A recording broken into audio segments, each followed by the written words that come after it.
Hello and welcome back to Witches of the Moon. I'm Eva Maria, your Monday hostess, and this week's discussion topic is a fun one. This week we will be talking about urban legends. That said, before I get into the topic of urban legends, I just want to say I apologize for posting a little late today. The reason for the late post is I've just had a very full day, lots been going on, and unfortunately I was not able to film this video prior to today. But here I am, I'm here, I've got you guys the video. So let's just get into this. Let's begin.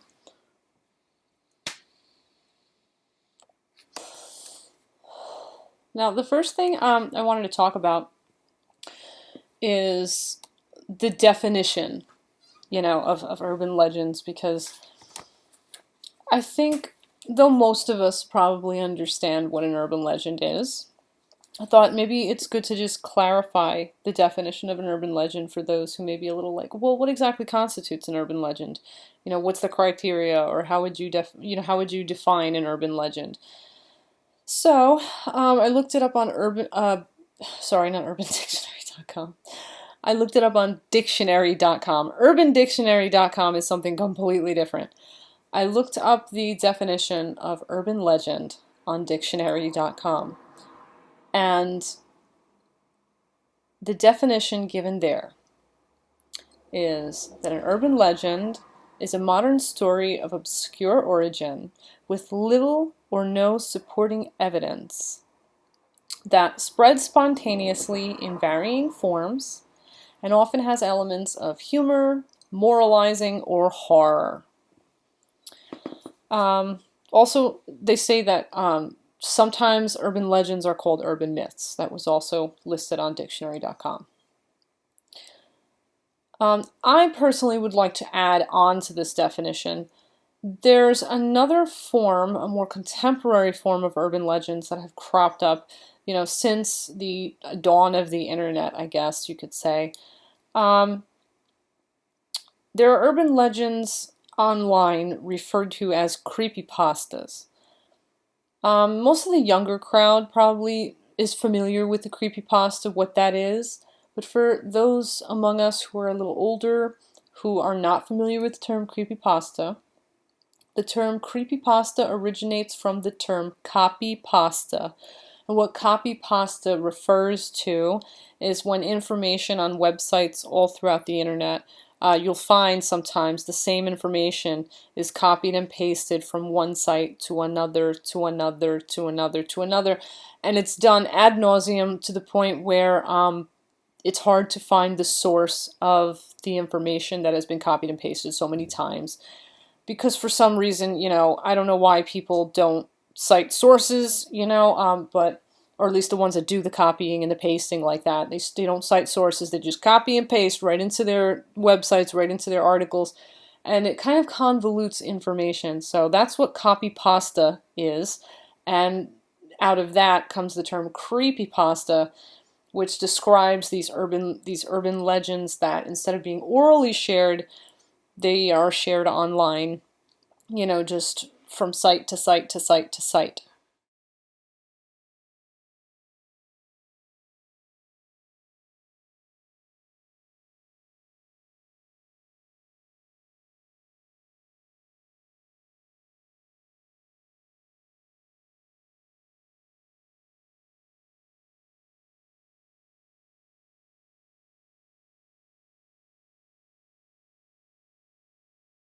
Personally, I'd like to speculate. I believe that there is a good possibility that contemporary lore, this sort of urban legend stuff, could be maybe the root of our mythology, our cultural mythologies, our, mythologies that we read in books.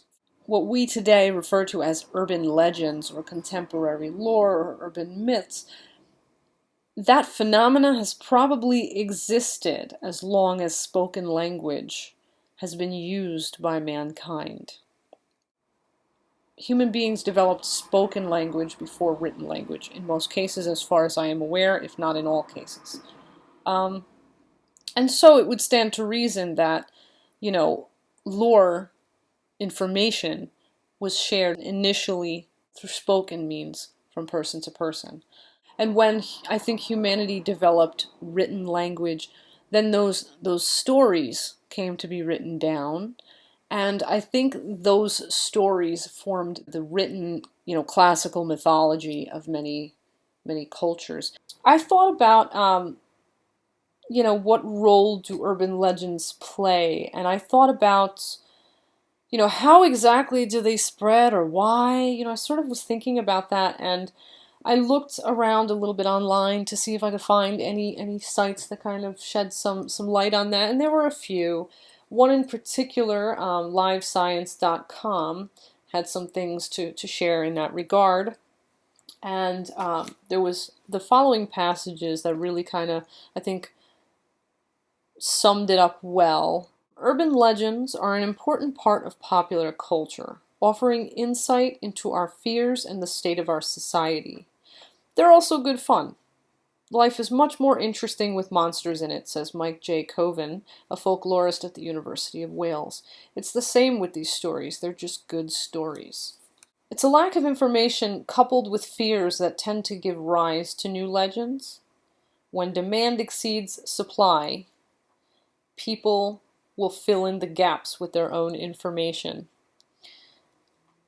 Also, stories can spread like wildfire in today's internet world, but they've been a part of human culture as long as there has been culture. Going back to the role that they play. Now, from what I just read to you, and from the definition given on dictionary.com, while some urban legends, are humorous or some are scary, a lot of them tend to have an inherent moral to them, like don't do this, such and such could happen. Maybe a lot of these are sort of designed kind of along the lines of almost how fables are constructed. These are stories that are supposed to protect you by maybe putting a little scare into you, or just giving you an example, like, there was this person that, did this, and here's what happened, so don't do that thing, So that's one purpose or one role. But again, it's a lot of urban legends are a bit sensational, or they're a bit like, oh my God, and as human beings, I think we're drawn to the sensational or the amazing or the frightening. We are sort of drawn toward that. So maybe far back enough in history, maybe contemporary mythologies or lore sort of began as a form of entertainment, but I think these persist even today because there's just something inherently captivating about that story that is unverifiable, that kind of gives you pause, because there's that possibility it could be true. According to some sources, that I have come across, online, in books, shows, videos, whatever, all over the place, there are some urban legends that do have, that are based on seeds of truth. In the description of this video, I will be having links posted for you with information regarding urban legends, and some of the information that I will link for you will regard some true urban legends, some legends that are based on seeds of truth. And some of them that are verifiable, that are in the description, in those links that I've shared, they're kind of out there. You're just like, whoa, really? But it's interesting. I think they're worth checking out. So you may want to look at the links that I will provide for you in the description of this video when you are done watching this. As for my own exposure to urban legends, I don't think I was exposed to too many growing up. But I mean, one that's very, very well known among several people. I'm not going to say everybody knows it because nobody knows everything. But you know, I remember in grammar school hearing the legend of Bloody Mary, and I noticed there are some different twists on the story. Um, some people say that Bloody Mary is some lady named Mary, and she had a whole whatever history that had to do with death and whatever, and misfortune, horrid fate, and all that kind of stuff. But then some people believe that the origin of the Bloody Mary legend, it goes back to, you know, Mary, Queen of Scots, like the Bloody Mary. Um, Regardless, how it was told to me, the variation that I heard was that if you stand in front of a mirror in dim light, usually at night, was the time that this would be most successful, supposedly. If you stared into the mirror, supposedly you were supposed to say, "Bloody Mary, I killed your son," like 3 times. I don't even know if Mary, Queen of Scots ever even had a son. I don't know, I have to check on that. But then she would supposedly show herself to you, and it was like this whole like, ah, you know, scary, scary thing, and you would summon her, and oh my god. Obviously, I don't think that urban legend is based in any more truth than just the fact that maybe the seed of truth is that it was based upon the spirit of you know, Mary Queen of Scots, maybe.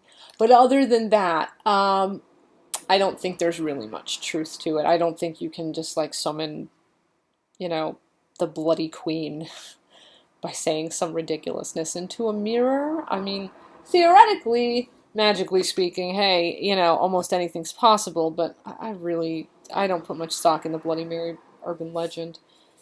So there's that, and when I was in high school, I also remember this other one that was really weird.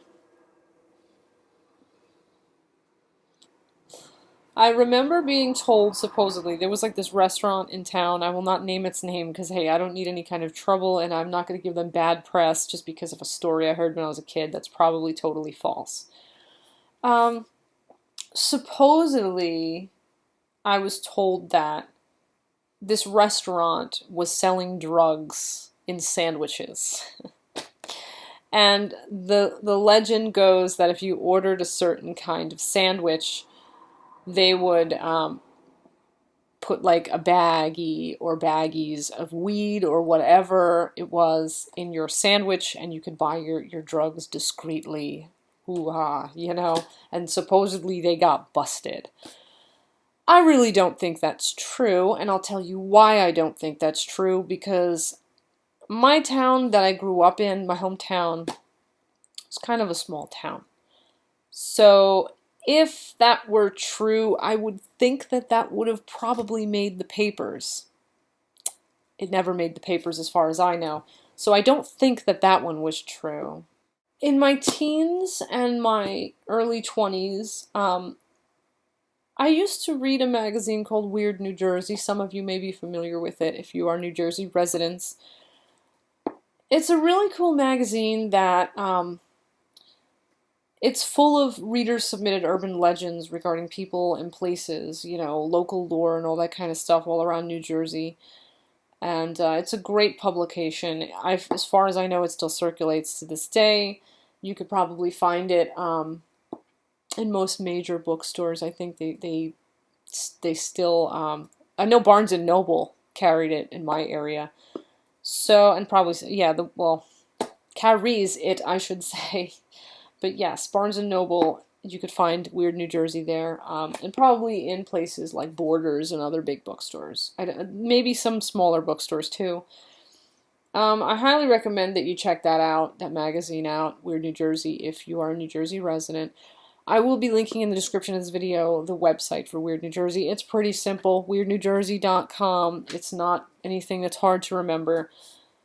But it's a really neat magazine, so if you live in New Jersey, you might want to check that out if you've never checked it out before, which, I mean, I honestly think most people who live in New Jersey who are into sort of obscure things probably have heard of the magazine before, because I think it is pretty well known.